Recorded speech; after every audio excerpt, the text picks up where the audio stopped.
अंग्रेजन बहू और बेचारी भूली सास। माधवी अपने पति रमेश और अपने बेटे अजय के साथ रहा करती थी। अजय का बचपन से एक ही सपना था कि वो अपनी आगे की पढ़ाई यूएसए में पूरी करे और इसीलिए वो यूएसए पढ़ाई करने के लिए चला जाता है। 3 साल बाद जब वो अपनी पढ़ाई पूरी करके आता है तो अपने बेटे के आने की खुशी में माधवी उसकी पसंद के कई तरह के पकवान बनाती है और जब घर की डोरबेल बजती है तो माधवी अपने पति रमेश को कहती है, लगता है मेरा अजय आ गया है, आप यहीं बैठना, मैं दरवाजा खोलती हूँ। माधवी जल्दी से जाकर दरवाजा खोलती है तो दरवाजे पर अजय के साथ एक लड़की को देखकर वो अजय से पूछती है, ये कौन है बेटा? माँ, ये ग्रेटी है। हम दोनों यूएसए में साथ ही पढ़ते थे और अब ग्रेटी इस घर की बहू है। क्या बहू? अरे बेटा, तूने शादी कर ली और बताया भी नहीं। कम से कम अपनी माँ को बता तो देता कि तू अपने साथ इस घर की बहू लेकर आ रहा है। मैं बहू के आने की कुछ तैयारी तो कर लेती। कोई बात नहीं बहू, यही रुक, मैं अभी तेरे लिए पूजा की थाल लेकर आती हूँ। मॉम, आप अपनी ये फॉर्मेलिटीज बाद में पूरी कर लेना। I'm so tired right now. आजा डार्लिंग, अपना रूम कहाँ है? कोई बात नहीं बहू, तुम पहले आराम कर लो, तब तक मैं तुम्हारे लिए चाय बना कर लाती हूँ। ग्रेटी अपनी सास की किसी भी बात का कोई जवाब नहीं देती और अपने रूम में जाकर सो जाती है। कुछ देर बाद माधवी अपने बहू बेटे के लिए चाय नाश्ता लेकर उनके कमरे में जाती है, जहाँ ग्रेटी अपनी सास से कहती है, हाँ चाय, अजय। क्या हुआ ग्रेटी? अपनी मॉम को बोलो कि अब ये जब भी हमारे कमरे में आए तो नॉक करके आए। आपसे मैं ऐसा ही करूंगी बहू।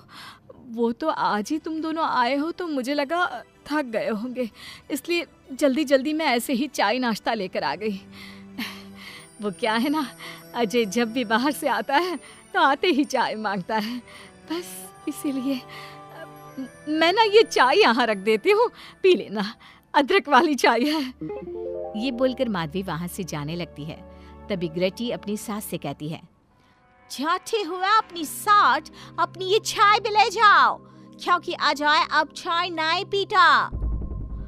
हाँ माँ, जब से मैं यूएसए गया हूँ तब से मैंने चाय पीनी छोड़ दी है। अब एक काम करो, हम दोनों के लिए कॉफी ले आओ, मैं सच में बहुत ज्यादा थक गई हूँ। अरे ठीक है, ला देती हूँ। अच्छा बेटा, तुम्हारे मम्मी पापा इंडियन है या फिर वही अंग्रेजी है? मेरे मम्मी पापा इंडियन हैं, पर मैं शुरू से यूएसए में रही हूँ, इसलिए मैं खुद को अंग्रेजन मानती हूँ। वैसे अब जल्दी से जाकर मेरे लिए कॉफी लेकर आओ और मेरे बारे में इतना ज्यादा इंक्वायरी करने का जरूरत नहीं है। अरे हाँ हाँ, अभी लाती हूँ। वैसे बहू, मैं तुम्हें ना इंडिया के सारे तौर तरीके सिखा दूंगी। अरे क्या हुआ, तुम्हारी परवरिश अगर यूएसए में हुई है हाँ तो इंडियन ही ना।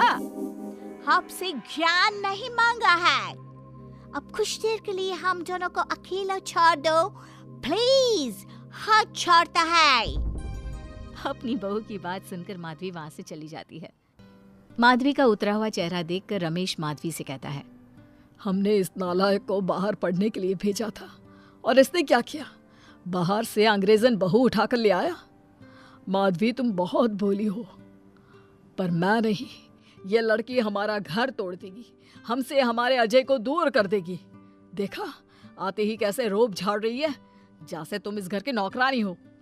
तुम उसको बोलो कि तुम इस घर की मालकिन हो और उसकी सास हो, वो वही करे जो तुम कहोगी। अरे आप बेकार में ही गुस्सा हो रहे हैं।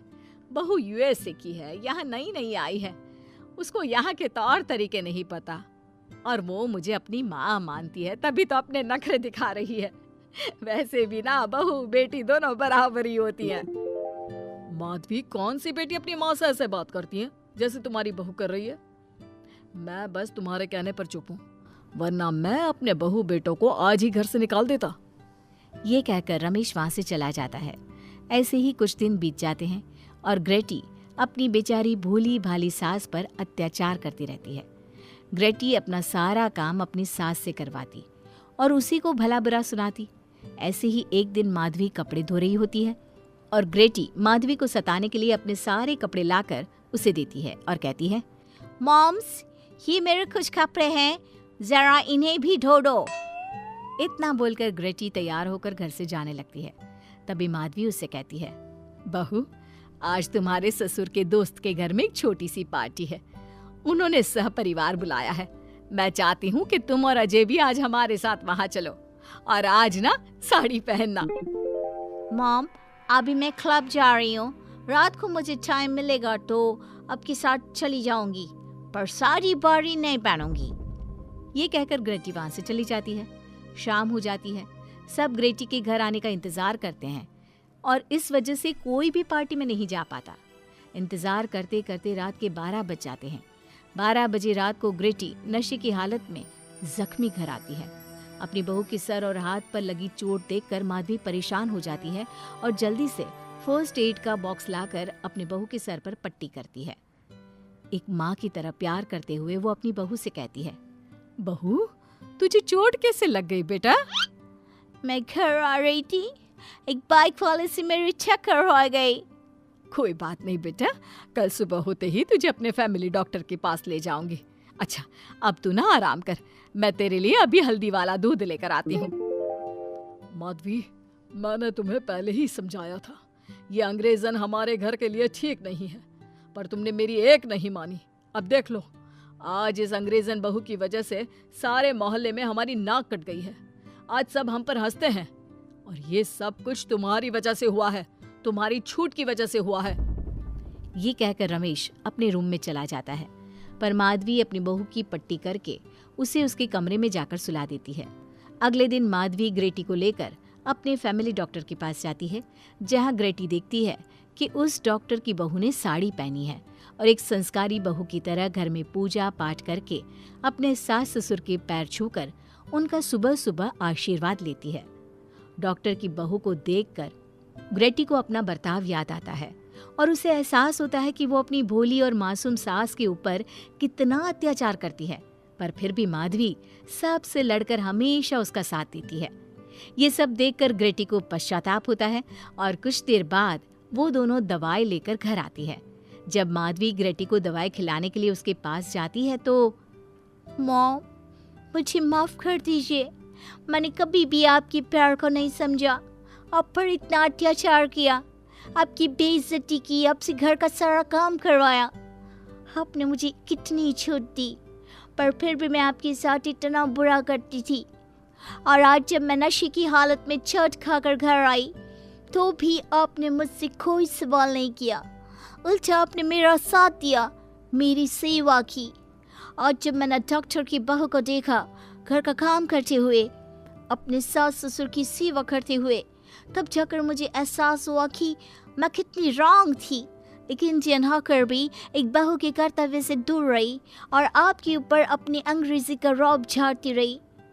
मुझे माफ कर दीजिए सासू माँ।